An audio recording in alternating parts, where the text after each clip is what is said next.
Not even No, Earthquake. Jimmy, there's an earthquake. Are you okay? No. Okay. Hey, y'all. It's y'all because of his last shirt. Hey, everyone. Welcome back to another exciting episode of Attack Productions. I have Jimmy with us today with his new...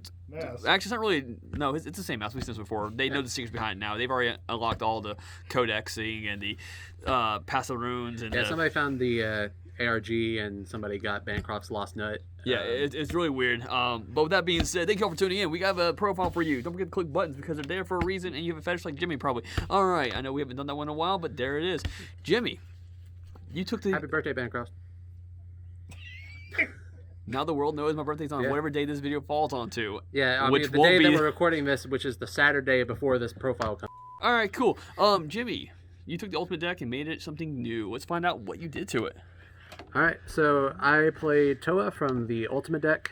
I have been super hype on this deck and leader since they announced it.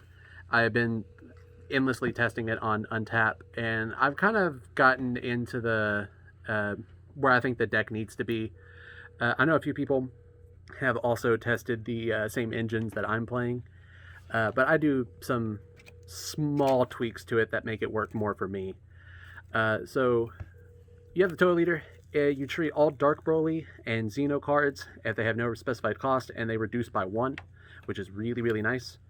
The other Xeno cards have to be non-black, though, so you can't just play like BMS for free or whatever. So auto, you can take a life and draw a card, very nice, and then awaken at 4 or less, and it's a hybrid. Would have liked to untap too, but drawing cards is sometimes fun. And then on the backside, it's the same exact permanent, and then when you attack, you draw 1 card, and this card gets plus 5k power, so it's a 20k attack on the back, which is really nice. I tend to forget about that because most of the time people are just negating the leader attack anyway due to the secret rare that I run, which we'll get into that. And then the auto is when a Xeno card or Dark Broly is removed from the battle area by an opponent's skill, you draw a card. So it punishes your opponent for removing cards, which is a running theme in the deck. For our first package, the 1-drop Towa from the expansion set. Shout out to Sean for letting me borrow these for the event. Unfortunately, we did not get access to the expansions at our shop, so I ended up having to order these online, and they just not come in yet. But auto, when you play them, you search your deck and search your deck or drop area and add a Dark Dragon Ball to your hand. We'll get to those in a moment. Then activate main for 2 energy. You can place a Dark Dragon Ball that is non-black in your drop area, and then play a Xeno card with an energy cost of 4 or less. So you can use any Dragon Ball, any colored Dark Dragon Ball that you want. I just used these because they was in the structure deck, and I just didn't feel like digging out the other cards. Personally, I'd probably switch this to running a maybe like 2 red and 1 green just for charge targets, because I do run some red cards in here that do not get the specified cost remove. So these will probably end up with I think it's the 7-star ball for Broly, and then whatever other card or ball I want to run. But that's one target. Your other target is the Dark Dragon Ball, which is just a searcher, top 7 for a Dark Broly, your 16k Unison, or any Xeno card. So this card can grab a ridiculous amount of cards in your deck, like a majority of your deck this card can grab, and that's including your secret rare. And if you do run Cell X in your variant of the list, which I do not, you can run Cell X in this list, and we'll get to that later on. You can grab Cell X with this, which is just ridiculous. So I find that Towa's activate main ability is very useful, but most of the time I'm just paying the energy cost from my hand to play the card, because it's just as cheap, pretty much, only 1 more energy for most of the cards. So this is essentially just a 1-drop top 7 searcher for any card in your deck, in my eyes, because you just grab the Dragon Ball and activate it. So it's worth running, even though I don't think you'll be using the activate main in every match. For your first Xeno card, the Frieza, the Shadow Warrior. It's unique, permanent. If your opponent has 7 or more cards in their hand, this card can attack battle cards in active mode, which is really nice for clearing like pesky like BMS and stuff like that that's annoying you.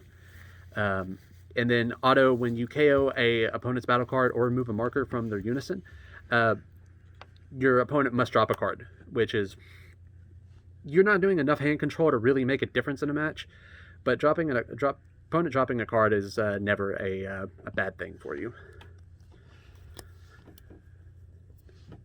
So one of the 2 Slug packages is the yellow-green package. So it's a unique blocker for 1 energy. When he is KO'd or removed from the battle area by an opponent's skill, you search your deck and play a 9-drop Slug, specifically a Slug Xeno. So you play this on turn 1 for 1 energy because your leader reduces the cost of the card. And then you just let it set on board, and then on turn 2 you block with it, or your opponent will try to remove it or whatever, and then you can pay the 1 energy to play out the big boy Slug, who is energy exhaust unique blocker. You can X evolve on top of the 2-drop Slug, and you get to draw a card, which is nice, but that costs 2 energy, so most of the time I'd rather just spend 1 and have that energy floating for a negate or whatever. Auto, when this card KOs a battle card or activates blocker, you switch it to active mode. So it's basically a double blocker that can clear the opponent's field. It doesn't attack in active mode, which kind of sucks, but if your opponent has like a little weenie out that you just want to get rid of, you can swing 25k into it, and burning a negate to protect like a 5k just because you don't want them to have a blocker feels really bad on the opposing end. And then if he's removed by an opponent's skill, you get to rip a card from their hand, their battle area, and then remove 2 markers from their Unison, which is just devastating. And this card usually sticks on the board the entire game, unless your opponent decides to neg out your entire field like Bancroft decided to do. Look, it's my birthday. I played prison. I don't care. Yeah. I should have been nicer to you on your birthday, huh? I didn't have time to make a deck, man. That's all it was. This card is absolutely absurd. It's a 3-drop in this deck. When you play it, your opponent can place their Unison in the drop area, or you both draw a card and then your opponent's field gets KO'd.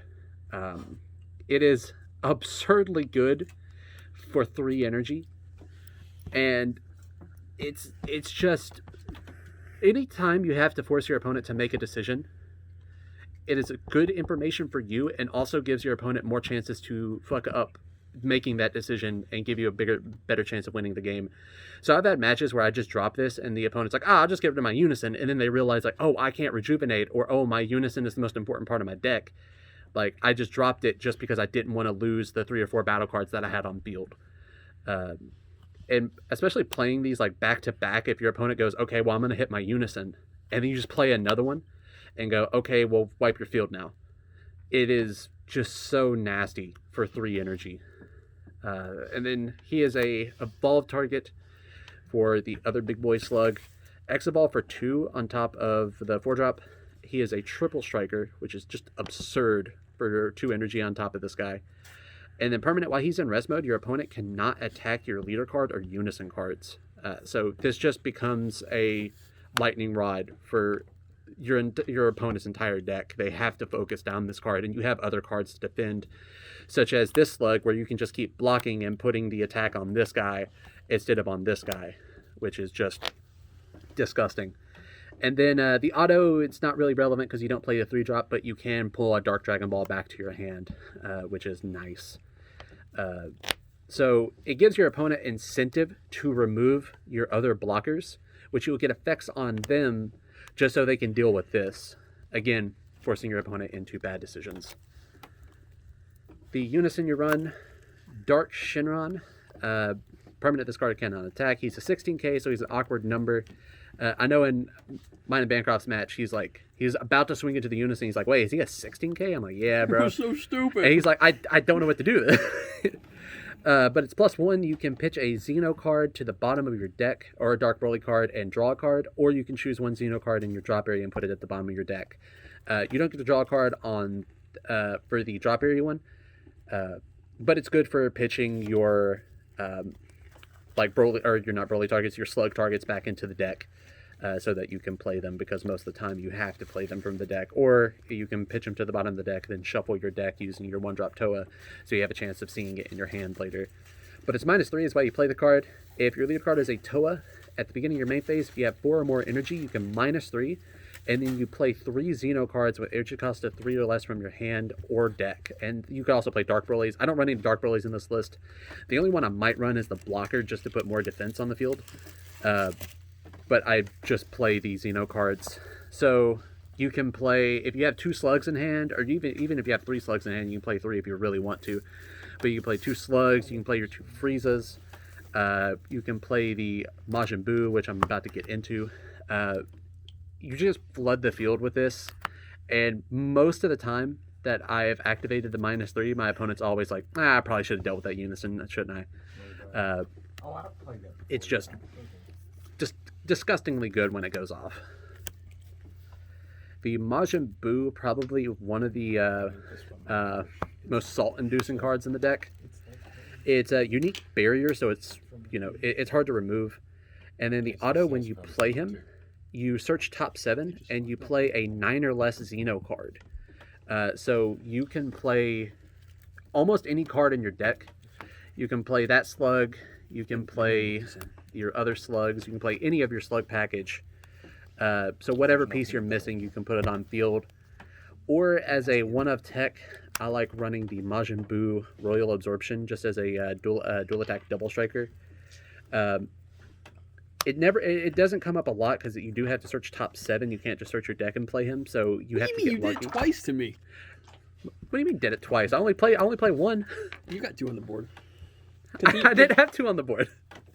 That's how bad you beat me, though. Yeah, I beat him so bad that he went cross-eyed and seen 2 Majin Buus on field. Yeah. But dual attack double striker 25k is really nice, especially if you played this off of your Unison for free. It's just a disgusting play. And also, while this Majin Buu is in rest mode, if your opponent attacks your leader card, they have to drop 2 cards from hand. So this gives another incentive for them to try to remove your battle cards. So if they start attacking into this, you just start blocking with your Slugs, and it makes a pretty much impenetrable wall for your opponent to get through, while you still get to peg them down with your big double strike attacks and your triple strike attacks on Slug. For our red package, like I said, I'm going to put the red balls in to have more charge targets. But 1 Frieza because triple strike crit on the Slug is kind of disgusting. And Topo because it's Topo. Don't need to explain that. For Power Burst, Fluff did suggest you should probably run like Protector of People, just in case they get through your defenses and then they have a big field. You could probably protect yourself off of Protector of the People. I've never really ran into that issue, so I just run Power Burst because I'd like to get my Towas back to my hand, and I do run BMS in the deck as a tech, so being able to grab that back. Plus, a Sparking Negate is always nice, especially if you have to tap out in an early turn and then they surprise you with wide aggro. Just having a negate that you can play for 1 life is always a good thing. For Goku super combos, this is just the best super combo you can run in the deck. You can't run the Vegeta Draw 2 because all your energy is not black. You're not running mono black. So this is the only super combo you can really run in the deck. You can run Bibbidi if you're a fucking lunatic, but I just run the Jaw super combo. To BMS, it's just a good meta call right now. Almost every deck from the new set plays 15Ks by skill, so being able to put this and basically floodgate your opponent is really, really nice. And forcing your opponent in like a best of 3 to side to remove this guy is really nice, especially when you swerve on him and just take him out of the deck in the best of 3. I do not have a sideboard for this deck yet. I've never really played it in a best of 3. The one time I did, I just threw in some basic good sideboard cards, the good tech cards like Mechikabura. In truth be told, most of our decks don't have sideboards because we do best of 1s. Yeah, we do best of 1s at our shop, so I'm never really worried about making a sideboard for most of my decks. This is a deck that I'm thinking about playing more competitively, so maybe next time I record a profile for this, I'll have a sideboard. And finally, the Majin Buu Secret Rare from the new set. I love this card. Janemba is one of my favorite characters, so I was super hyped to be able to have another Janemba Secret Rare, even though it's Buu Nimba. It's a counter. If a card other than your leader card is in battle, you can pay 3 and negate that counter, and puts out a double striker 40k, which is never a bad thing. And if your leader card is a Demon Realm race, it treats this card as has no specified cost. So you can pay it with any combination of energy that you have, and it's searchable off of your Dark Dragon Balls. There's no reason not to run one of the Xeno Secret Rares. I do have Cell X. You can run Cell X in this deck. It's very easy to get off. I think in mine and Bancroft's match at one point, I had the ability, if I could play 2 Xeno Cells, play both in one turn with the field that I had. Yep. So Xeno Cell is really easy, and you can play it as early as like turn 3. So that's probably the better secret rare to run. I just love this secret rare, and I wanted to run it in a deck. And I think this is the best one to run it in. Plus, counter is never a bad thing. No, it's not. Bancroft understands that.